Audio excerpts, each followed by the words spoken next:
wameshawishika na naona ushindi mkubwa ikifika tarehe 9 mwezi wa 8 na hisia utakuwa na ushindi mkubwa. In the exclusive interview just 2 weeks to the August 9th general election, Homa Bay ODM gubernatorial candidate Gladyswanga was confident of clinching the top county seat and trouncing her main rival Dr. Evans Kidero.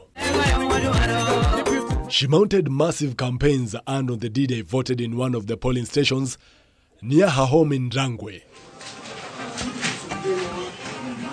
She will be declared the winner of the gubernatorial race after garnering 244,559 votes, beating her opponent Evans Kidero, who came in second with 154,182 votes. Without fear, favor, affection, or ill will, so help me God. She officially took over after Cyprian Awiti becoming the second Homa Bay governor and the first woman governor in the vast Nyanza and Western regions. This is the story of Gladys Wanga.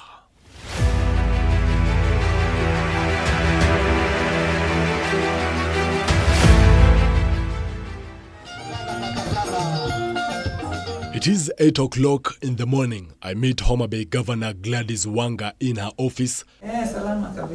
Exactly 100 days since she took over the reins of power. They will remember me for being the most transformative governor that this county has ever had. She tells me how it feels like to be at the helm of the county with a full in-tray each day. It's a big privilege and honor to be the first woman elected as governor in this part of the country. But it's also a big challenge that when you're the first woman elected as governor, then you must deliver, you must perform.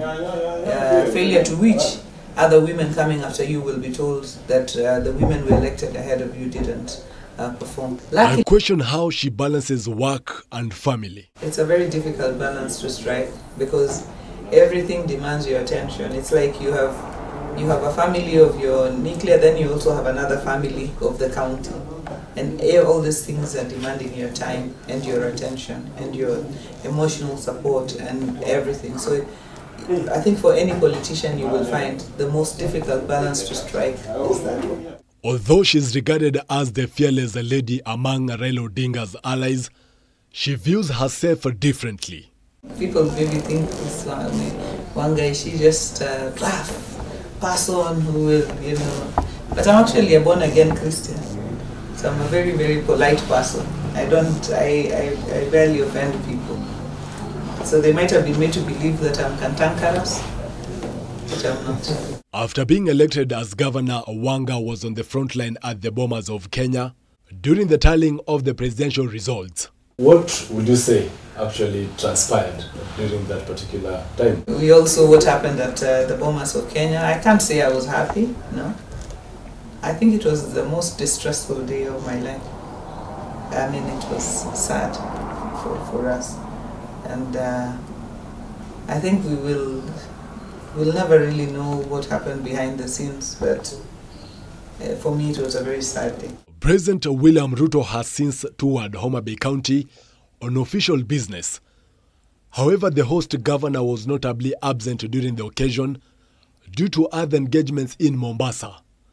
But just how is her relation with the presidency, I asked. I haven't met the president since the election, but eye to eye, I don't know what you mean. We have a cordial working relationship because this county government and the national government must work together. The Constitution anticipates intergovernmental relationships, that the two levels of government are independent but interdependent and must collaborate. As the embattled Meru governor battles the impeachment storm with Mwangaza's husband accused of meddling in county affairs, Wanga is calling for Kenyans to embrace first gentlemen. The first gentleman concept is new.